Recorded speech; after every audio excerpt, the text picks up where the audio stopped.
నమస్తే, welcome to Sakshi sports. నేను మీ కృష్ణబాల. భారత క్రికెట్ వర్గాల్లో ప్రస్తుతం 15 ఏళ్ల యువ బ్యాటింగ్ సంచలనం వైభవ్ సూర్యవంశీ అంతర్జాతీయ అరంగేట్రం గురించే పెద్ద ఎత్తున చర్చ నడుస్తోంది.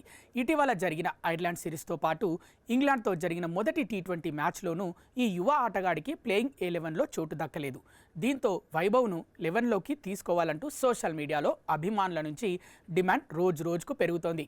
అయితే వైభవ్ సూర్యవంశీ ఎంట్రీపై భారత మాజీ wicket keeper batter Dinesh Karthik భిన్నంగా స్పందించారు. వైభవ్పై అభిమానుల్లో ఉన్న ఉత్సాహం నిజమే అయినప్పటికీ అంతర్జాతీయ క్రికెట్ ఆడటం అంత సులువు కాదని, ఇక్కడ అనుభవానికి చాలా ప్రాధాన్యత ఉంటుందని డీకే స్పష్టం చేశారు. క్రిక్ బజ్ టాక్ షోలో దినేష్ కార్తిక్ మాట్లాడాడు.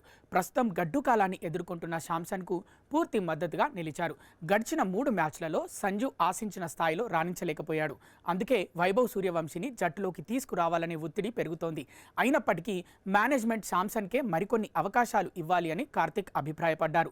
2026 టీ20 వరల్డ్ కప్లో Sanju player of the match అవార్డులు గెలిచి భారత్ కప్ కొట్టడంలో కీలక పాత్ర పోషించాడని గుర్తు చేశారు.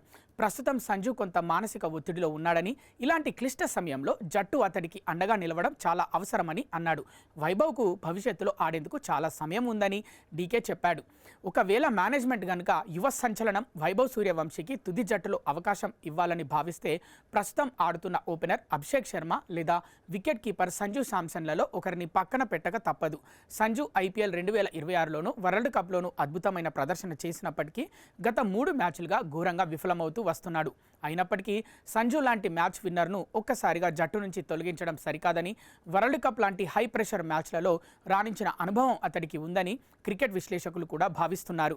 మొదటి మ్యాచ్ వర్షార్పణం కావడంతో ఇప్పుడు అందరి దృష్టి శనివారం మాంచెస్టర్ వేదికగా జరగబోయే రెండో టీ20 మ్యాచ్ పైనే ఉంది. ఈ మ్యాచ్లోనైనా సిరీస్లో బోని కొట్టాలని 2 జట్లు పట్టుదలగా ఉన్నాయి. మరి ఈ రెండో టీ20లోనైనా సంజు శాంసన్ తిరిగి ఫామ్లోకి వస్తాడా, లేక ఫ్యాన్స్ కోరుకుంటున్నట్లుగా 15 ఏళ్ల వండర్ కిడ్ వైభవ్ సూర్యవంశీకి ఇంటర్నేషనల్ క్యాప్ దక్కుతుందా అనేది శనివారం సాయంత్రం తేలనుంది.